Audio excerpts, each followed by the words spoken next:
In wake of this tragic incident, our family has been under attack.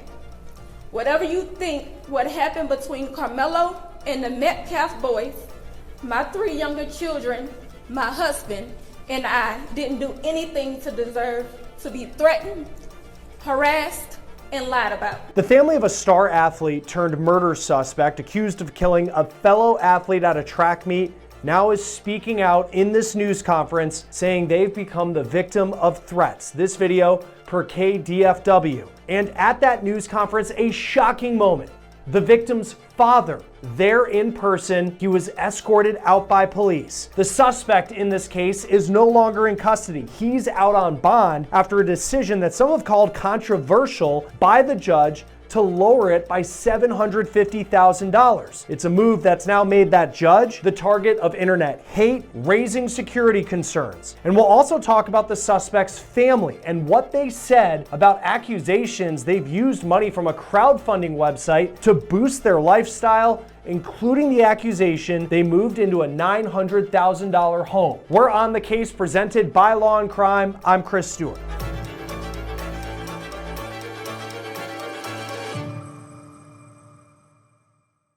We have a lot to update you on in a case that we've been following out of Texas, in the Dallas area, in the death of Austin Metcalf, a high school athlete who was allegedly murdered by another athlete whose name is Karmelo Anthony. Let's talk about Metcalf first. He was a star athlete in football, but also in track, which is why he was at the track meet on April 2nd. He was MVP of his high school's football team. He was also an A student. He died after being stabbed at that track meet in Frisco, Texas on April 2nd. Now, the suspect in this case was a fellow athlete at this track meet, competing for another high school. His name's Karmelo Anthony. He's charged with murder. This is video of him leaving jail this week after he posted bond. This video from WFAA TV. Now, the reason that Karmelo was able to post bond was it was significantly lowered after a court appearance this week. Judge Angela Tucker lowered it from $1 million to $250,000. Tucker did not allow cameras in the courtroom, but according to KDFW TV, Anthony's attorney said $1 million bond was too high and it wasn't necessary to keep Anthony from fleeing the charges. The attorney also argued, quote, "This family needs to be able to survive." Prosecutors argued that bond should be kept at $1 million because they say that is the standard bond amount for murder cases in Collin County, Texas. In the wake of the decision, the backlash against Judge Tucker has been fierce. You can see her account on X is now private. Collin County, Texas also put this out on social media saying, quote, "We are aware of a social media post on this platform that appears to dox a sitting judge. Sharing a judge's private information is a crime and will be prosecuted to the fullest extent of the law." Tucker is a Republican and she's the first black judge in Collin County, which is near Dallas. She reportedly said in court during Anthony's most recent bond hearing that the security surrounding this case is already the most she has seen in her career. The backlash that Judge Tucker is receiving is so strong that according to TMZ, the FBI is now involved and she's getting extra security. Another big development in this case this week was the news conference that Karmelo Anthony's family held. Before we get into what took place there, I have to tell you about how we got to this point. We have police documents that say the track meet that Metcalf and Anthony were at, competing for different high schools, got delayed because of weather. Metcalf's team was under a tent waiting out the weather when Anthony went under that tent as well. This is what police say happened next. They say that Anthony was told to move and then he reached into his bag and said, quote, "Touch me and see what happens." Metcalf then touched Anthony to tell him to move, and Anthony then, according to a witness, says, quote, "Punch me and see what happens." Metcalf then grabbed Anthony again, and that is when witnesses say that Anthony took a knife out of that backpack and stabbed Austin Metcalf in the chest. Austin then grabbed his chest and called for help. He would die in his twin brother's arms. Here is what his twin brother told WFAA TV. He's like, "Make me move." Austin grabbed his backpack. The kid, I tried to whip around as fast as I could, but I didn't see the stab.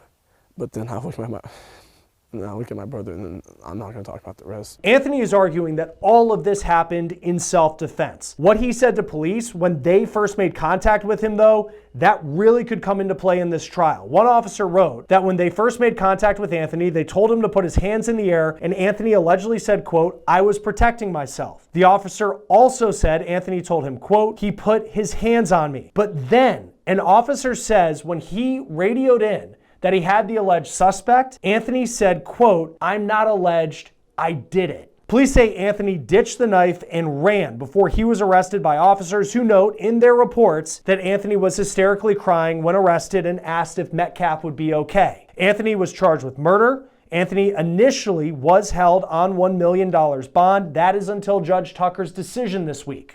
So much of this case already is being tried in the court of public opinion, and a major example of that is the amount of crowdfunding money that has been raised, especially for Anthony's defense. Roughly $460,000 has been given to a fund on the site Give, Send, Go to raise money for Karmelo Anthony's defense. Now, Give, Send, Go, it's similar to a GoFundMe, but they have much looser community guidelines. GoFundMe does not allow pages for people to raise money for a legal defense if they're charged with a violent crime, which is why in cases like this one, you see the crowdfunding happening on Give, Send, Go. Anthony's Give, Send, Go page was launched by his family who write, quote, "We are grateful for your support during this incredibly difficult time for Karmelo Anthony and his family. The fundraiser has been established to provide comprehensive assistance to the Anthony family as they navigate the many challenges surrounding Karmelo's case." Prosecutors asked Anthony's father during the bond hearing why the family wasn't using the money to get Karmelo out of jail when his bond was at $1 million. To which the father reportedly replied that the site was not a, quote, bond fund. That was according to WFAA. This week, Anthony's family appeared at a news conference with the family spokesperson. Karmelo Anthony's mom spoke. She said that she, her husband, and Karmelo's 3 younger siblings have become the victims of threats. This is video per KDFW. Our son deserves the same rights under the law that everyone is afforded to.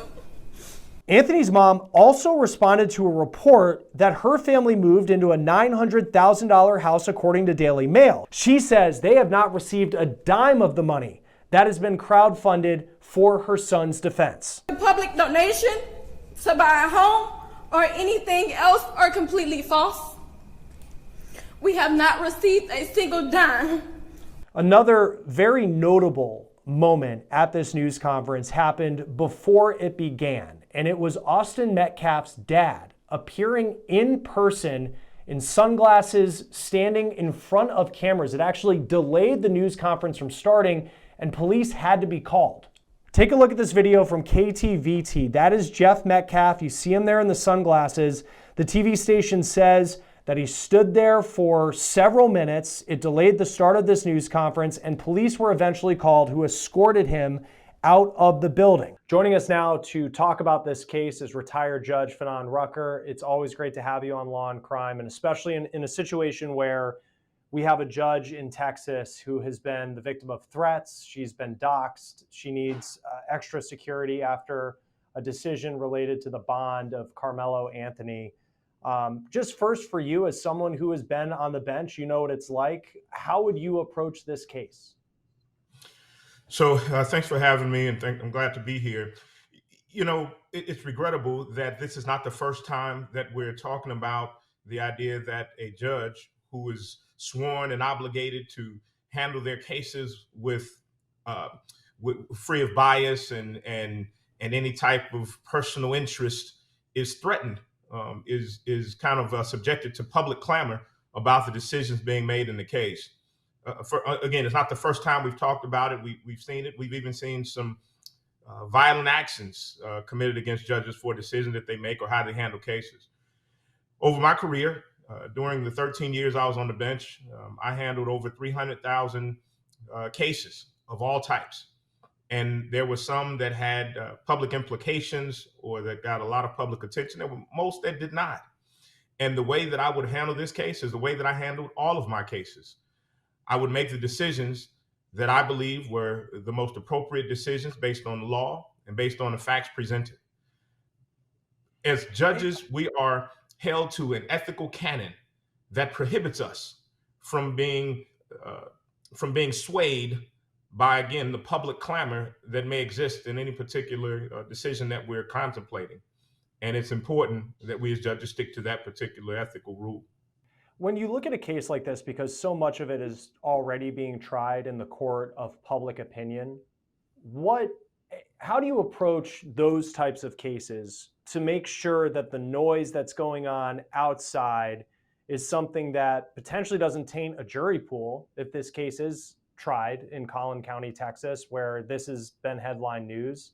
What is a judge's responsibility there in trying to maintain the order to make sure the defendant gets a fair trial and that potentially justice is served to the family of this young man who was killed? Yeah. And that is one of the biggest kind of hurdles when it comes to cases of high publicity. Anytime a case, for whatever reason, garners public attention, there are going to be interviews. There are going to be news shows talking about it. There are going to be TV articles. And in our day of social media, my goodness, I've seen no fewer than 30 different versions of this incident just from scouring some parts of social media. It's not something that the courts, I think, have the capacity to contain. So the judges in those instances have a particular duty to ensure when it comes time to pick a jury that those jurors can proceed to make decisions on the facts and not be tainted by the public information or bias that those public statements may have caused. The lawyers also have a particular duty. What I would suspect, considering, again, how much attention this case has gotten so far, is that by the time this goes to trial, the defense will very likely file for a motion to change venues or to move it to a different county where it may not have gotten as much attention in that particular place as it has. And it'll be up to the judge to hear those arguments and to consider exactly what the basis of that argument and the law in Texas is and make a decision whether it needs to stay there or have the jurors in that particular county make the decision. Before we get to the decision that the judge in this case made related to Karmelo Anthony's bond, and that's been something that's been at the center of a lot of debate for people who are not in the legal profession, but just for you as a judge, it feels like now, especially in the age of social media, and look, here at Law&Crime, we cover court cases, it's what we do, and it's no longer just about the victim and the defendant or even the defense attorneys. Like, the judge has become a character in the story that is covered by the news media when you have high profile cases. Was that something you felt as a judge, that you and your decisions were part of that story, that almost you're a character? And I know it's not just this is real life, these are real people, but it seems like now the judges are criticized for their decisions more than maybe they were 10, 15 years ago. Yeah, there were some instances where, I knew going into the case that it was being watched and that there was a possibility that I would be criticized or celebrated depending on the nature of the decision that I made. But again, we have a specific ethical canon, and every state has different rules. But as a general proposition, judges are to put aside that noise. They're to disregard that when they're making their decisions. Now, the reality is, and I've said it on here before, and I reiterate it to friends of mine when I'm mentoring them on the bench, we are human.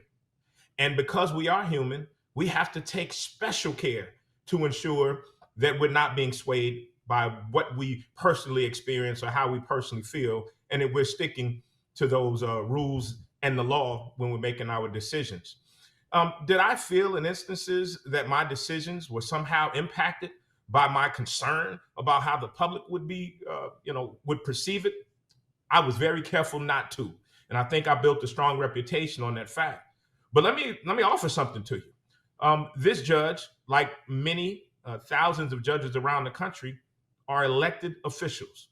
They are elected by their constituents. She is elected, and she was elected. I believe I read the first African-American judge in that particular county. She was elected by the people in that county who reviewed her record. They knew her name, and they decided this is the person that we want to speak on our behalf in the courts of this particular county. that does weigh heavy when it's time for reelection.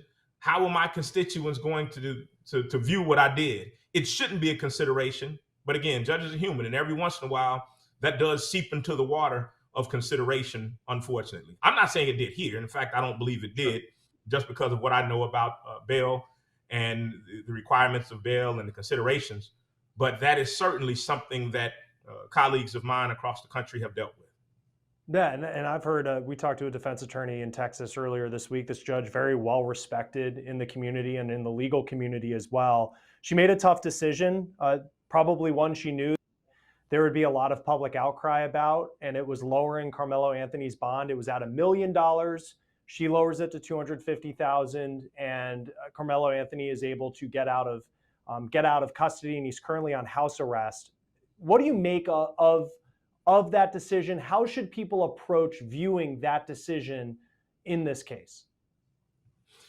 What we do as a public, we hear the clips, we hear the news clips of instances. We read something on social media and we believe it because we see it on social media.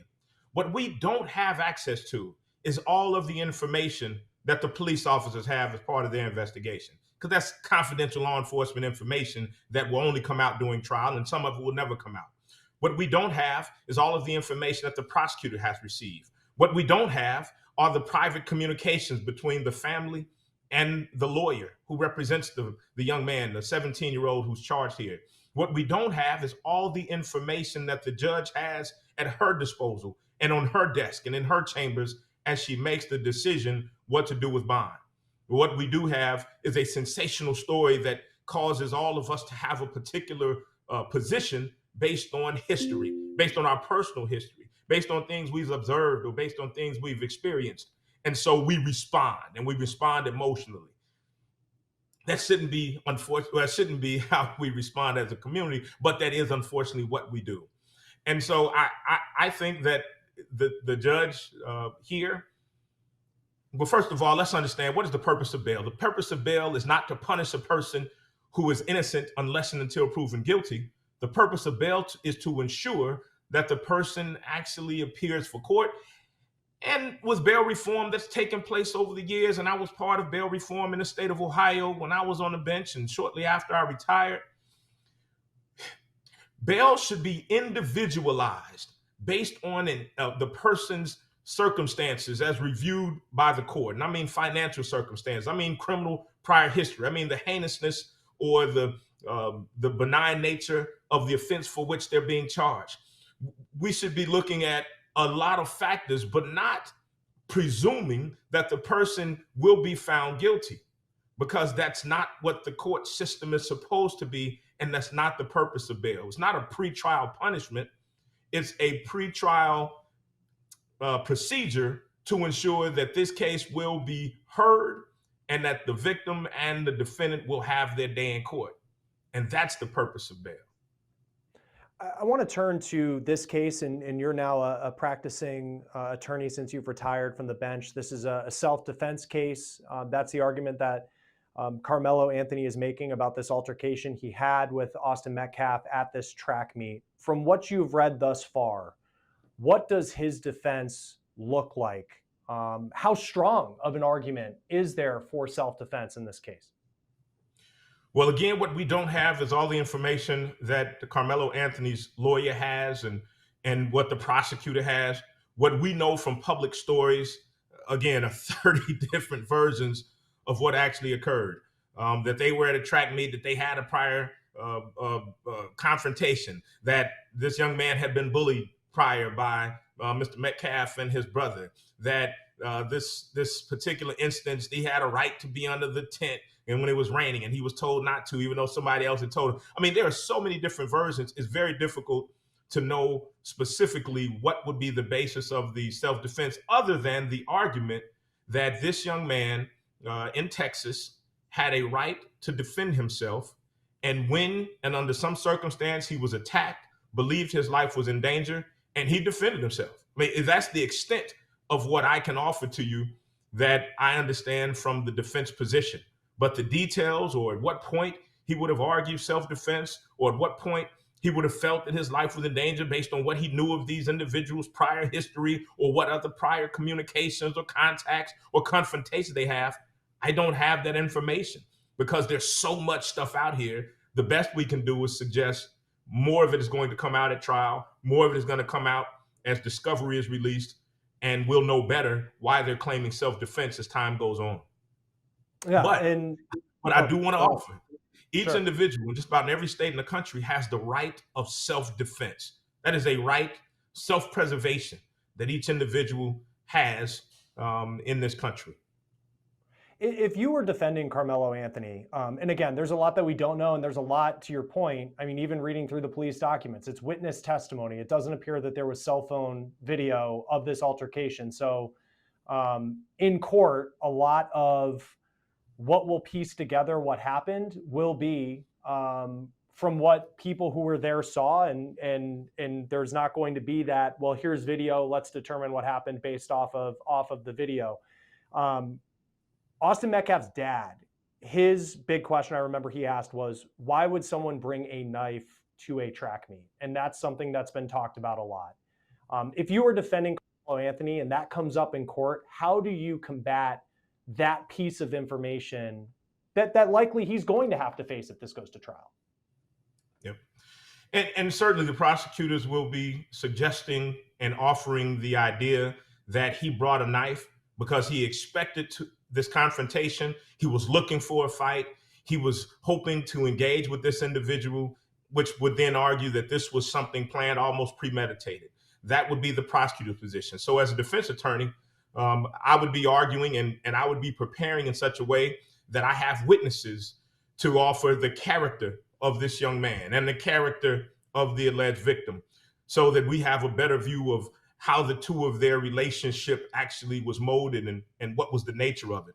What I would be preparing for argument in self-defense is not focusing on the idea that he had a knife, because I don't know in Texas or in this particular jurisdiction if it's illegal simply to carry a knife. I mean, as I understand it, he was, some reports I've heard, a member of the track team, although I've heard others that said he wasn't, but I've heard he's a member of the track team.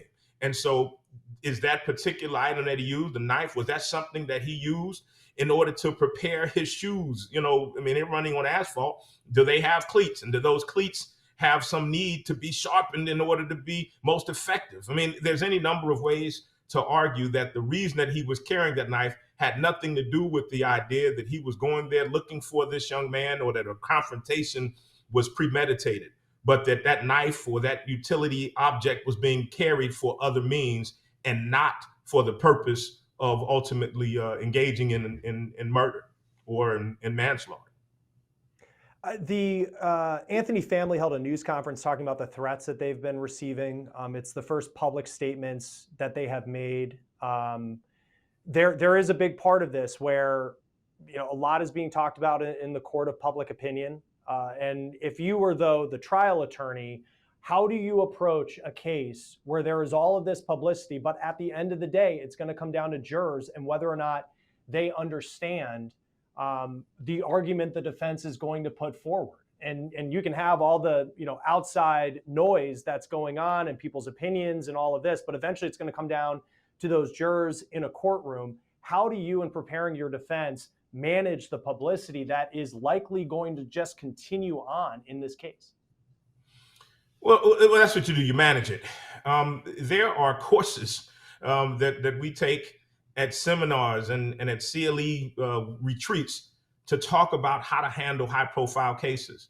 I've been fortunate in my career, particularly on the bench and off the bench, to handle cases that garner quite a bit of publicity. Most of the time, as a plaintiff's attorney, I'm able to kind of write the script on the issues that are being discussed. But there are some times when things start to happen and they are outside of your control. And what the lawyers like myself are taught and what we teach is to manage. You know, we're taught in law school, you write the issue.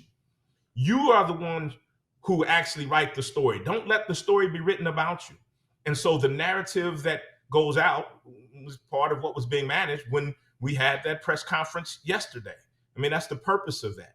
Because if you stay silent as so many things are swirling around, then they continue to get legs. And that lawyer has to be ever mindful of the risk of that jury that we talked about being tainted, so that you can get a group of unbiased individuals who can fairly discuss this case and make a fair decision in that jurisdiction or somewhere else.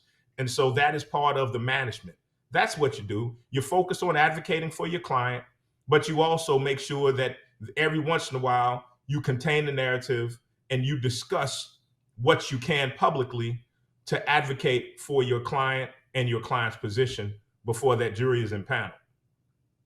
And at that news conference yesterday, there was this moment where Austin Metcalf's dad was there. It appeared in protest. I cannot imagine what that man has been going through, and just the shock of a midweek track meet and ends up, for whatever the facts will show, whether Karmelo Anthony is convicted or not, this man lost his son. With that said, he shows up in protest. He's escorted out by the Dallas police. From keeping things focused on a trial, how it could play out, these prosecutors have Karmelo Anthony charged with murder. Their mission is to see that he's convicted of murder. What would be your advice if you were the prosecutors to the family of the victim as far as being about how they approach public life as this case is getting so much attention moving forward? Yeah, I meet with, regrettably, families who have experienced a sudden tragic loss of a loved one. It's very personal for me. And what I have inevitably told every single client and client's family is, as much as possible, stay away from public stories about the case. And even as difficult as it is, avoid engaging with those public stories, because there are going to be a million different comments and stories and legs about your loved one that you won't be able to understand and that you don't want to deal with, and that will send you in places where you don't want to be. I also tell my clients that it is perfectly okay, and in fact, it's encouraged, that you seek the help of professionals whose legal, ethical, professional responsibility it is to assist us as we navigate tragic losses that we didn't expect in our lives. Those individuals can help us to make decisions that are in the best interest of ourselves and our loved ones that we're advocating for. So as a prosecutor, that would be my advice to the family. I know the inclination is to respond to every news story. I know the desire is to hear what people are saying about the case and about the defendant and about your beloved son whose life has tragically been lost.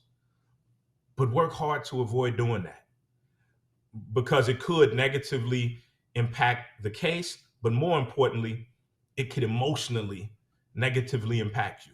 It's a sad story all around, one that is getting so much attention, and we'll see how the legal process plays out as there is just so much noise surrounding it. Retired Judge Fanon Rucker, thank you, sir, as always, for taking the time to be with us on Law and Crime. We appreciate your perspective on this. Thank you so much. There are conditions to Karmelo Anthony being out on bail. He is on house arrest and he has to wear a GPS monitor and check in with the court weekly. For On the Case presented by Law and Crime, I'm Chris Stewart. We'll see you next time.